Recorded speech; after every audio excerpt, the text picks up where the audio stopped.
Hey, what's up, everyone? We're looking at the six-game Sunday slate for this video. We have a pretty nice slate. There's some great fantasy games to watch tonight, or to pick up players from, like Washington, Atlanta, Phoenix, Memphis. You got the Pacers still at great prices, missing Brogdon. You got the Clippers.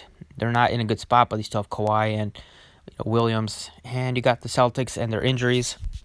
And you also get to see Zion again, so should be a pretty nice slate. So let's get into it. You can drop a like down below and subscribe if you have not already. Starting off here at point guard, Damian Lillard is not going to be in consideration for me at 10-4. He's just priced up, and McCollum is back, so he's overpriced, and he's getting his high usage teammate back, so he's not going to have to do everything on offense again. Trey Young is my favorite spend up option at point guard at 9,500. It's just a tremendous matchup against Washington. The last time he played them, he didn't play great, only 35 fantasy points. But I just feel like he's going to be able to do whatever he wants in this kind of matchup. He's also at home in this one. And coming off of a couple of tough matchups, like against Thunder, against OKC, against the Raptors, even though he went off against Toronto, it's just one of the best spots he's had, in a week or two. So feel great about loading up on Trey Young. Kemba would be a play if the Celtics are shorthanded again, if Brown is out and Tatum's out. If they're both back, then you don't need to play him at 7,900. We got some nice value here. Under 7,000, it's Ja Morant. Looks great. 66 for Ja in a great matchup at home. He's played his best basketball at home this year. His home road splits are pretty drastic, so feel great about him against Ricky Rubio. And then a couple of other cheap options are TJ McConnell at just 5,000. He looks great. Gonna see probably 30 minutes, around 30 minutes again tonight. Double candidate, and a great matchup against Portland. But gonna start it off with Trey Young, just for the reasons I mentioned. It's a great matchup. Can't ask for a better matchup against Washington. This game is gonna be a track meet, and he's just underpriced on Draftkings.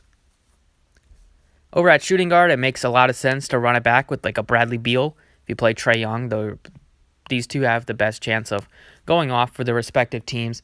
Bradley Beal's looked good the last couple games, and minutes are trending up for him. He saw just 29 it was out of hand late, and he also did play an overtime game the day before, so they didn't want to give him a ton of minutes. But we could see him after a couple days off get up to 34, 35 minutes, hopefully.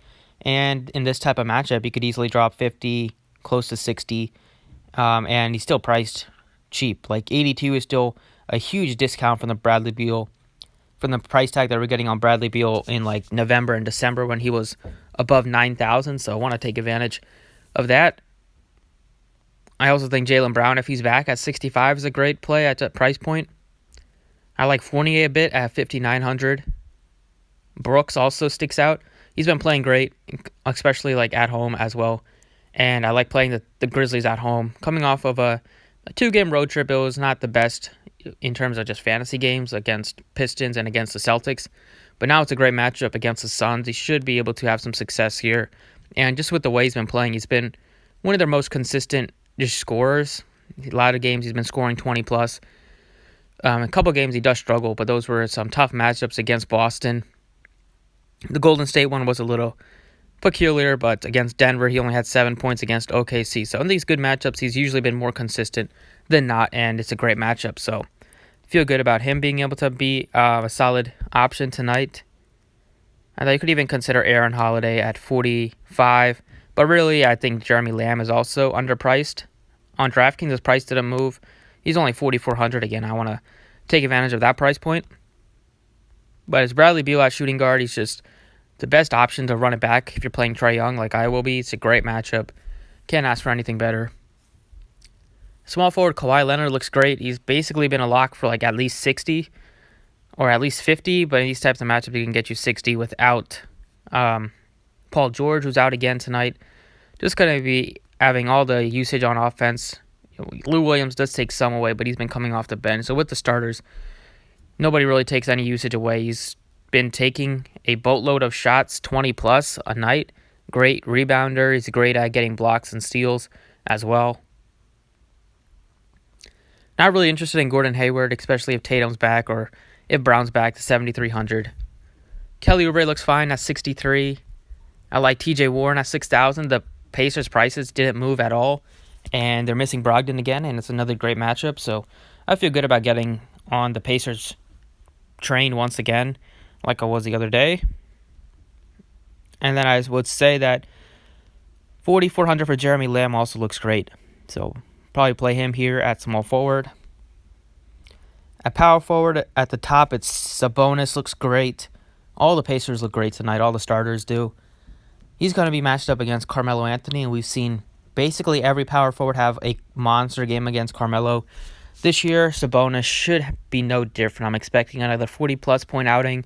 Can get you 50-plus as well in this type of matchup. DeAndre Ayton's price is pretty appealing, down to 75. He took a $1,000 dip from his last game. Good matchup against Memphis. He's in consideration, as is Jaren Jackson. Warren, I mentioned, I like him quite a bit. And then if you want to go with a punt play, I don't love the price on Deandre Hunter on Draftkings, but on Fanduel he looks pretty good. I'll talk about him more over there, but he's been seeing the minutes, and every once in a while you can go out and put up like a high 20 or a low 30-point game, and this could be one of those spots where he can get that, has a chance to do that just with the matchup. But I would say that just a $6,000 TJ Warren is tough to pass up against Portland. At center here, it's Sabonis. It's going to be Whiteside at 83. Ayton looks good at 75, but I also like the price tag a lot on Valanciunas against Phoenix. He's gonna play around 27 to 32 minutes. If Jaren Jackson happens to get into foul trouble, his minutes are gonna be even higher, on the 32-minute range. And he doesn't need a lot of minutes to be productive. He's a fantasy point monster. He's at home in this one. It's a tremendous matchup against Phoenix. The last time these two teams played, he did drop a 38-4 burger against them. It's just a good spot, and I think, and also earlier this year when he was facing them, that was also against Aaron Baines' defense, who's a much better defender than DeAndre Ayton. So with Baines sidelined and Ayton's going to have to play a lot of minutes, I see no reason how Valanciunas won't be able to hit value unless he just gets into foul trouble, but he's still underpriced at just $6,900. And then at guard here, I will go with, there's a couple of options I mentioned. I like the price tag a lot on John Morant at 66. And I would say that Elfrid Payton looks fine at 55. Dylan Brooks, 5,500 as well. But I like McConnell, 5,000. The Pacers will once again be the team that I will have multiple of in my lineup. I am sure about that as of now. They all look good in this matchup. The prices are great. The matchup's great. The minutes should be up there. And this is a spot where they can score 120 points again like they did against Golden State. So Warren looks good. Warren looks great. And then McConnell at 5,000. Starting point guard. Going to be dishing to all these guys, so the correlation's pretty strong. And that's what I'm liking for DraftKings as of now. On FanDuel, it's pretty similar. At point guard, it's definitely Trey Young at 96, my favorite spend-up option. Kemba would be a play if the Celtics are shorthanded again. Other than that, I like John Morant, 71. Ricky Rubio's so cheap at 5,700.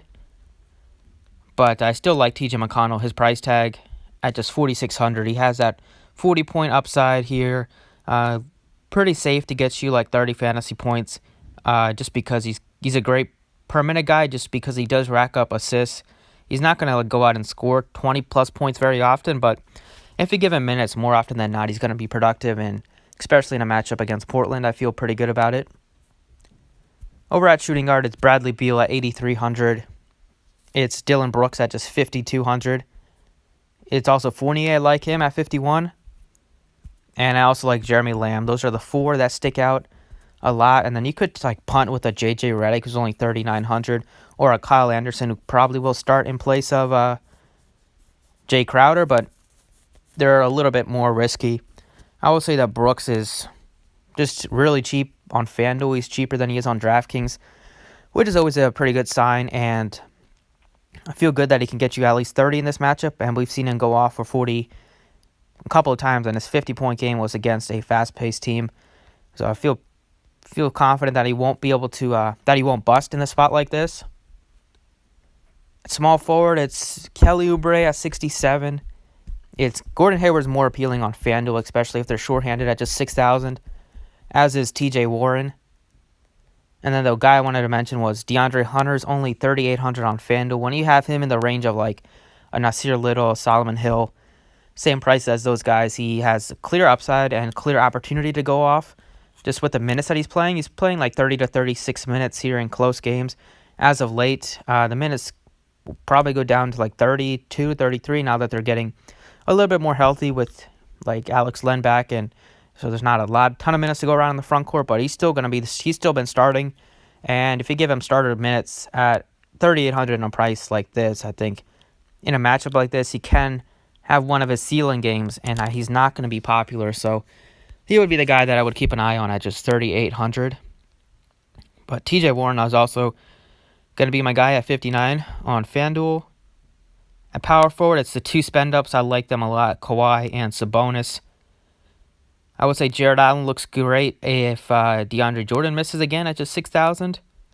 And then Daniel Tice, 49 without Canada, looks okay. But really, at this position, I feel like I want to get like Kawhi Leonard in there. He's been so good just in terms of fantasy lately. It's in Orlando, so I feel pretty good that this game will stay competitive. And Orlando has been playing better basketball as of late. A 60-point upside from him, like a 65, 70-point upside as well. I don't know if he's going to be super popular tonight, but he's just been so good. And I'm not scared of the matchup. He's matchup proof. Gordon, if Isaac was there, it would be definitely a tougher matchup. But Gordon's okay defender. But Leonard's just on another level offensively. And then at center, I like Valanciunas a ton at 71. Miles Turner at 5,000. Turner's also play on Draftkings at 49, but he looks fine here at 5K. And yeah, Valanciunas, that's just 7,100. We like him on both sides here. Could be one of those spots where it goes off for 40 plus 50. And just a matchup against DeAndre Ayton, who's not a good defender. I'm pretty sure the last time they faced the 5th, pretty sure that was with DeAndre Ayton back. Yeah, that was definitely with Ayton. So yeah, Valanciunas looks great at 7,100. So that's kind of it for this video. That's what I'm liking. Thanks for watching. Appreciate it, and good luck tonight.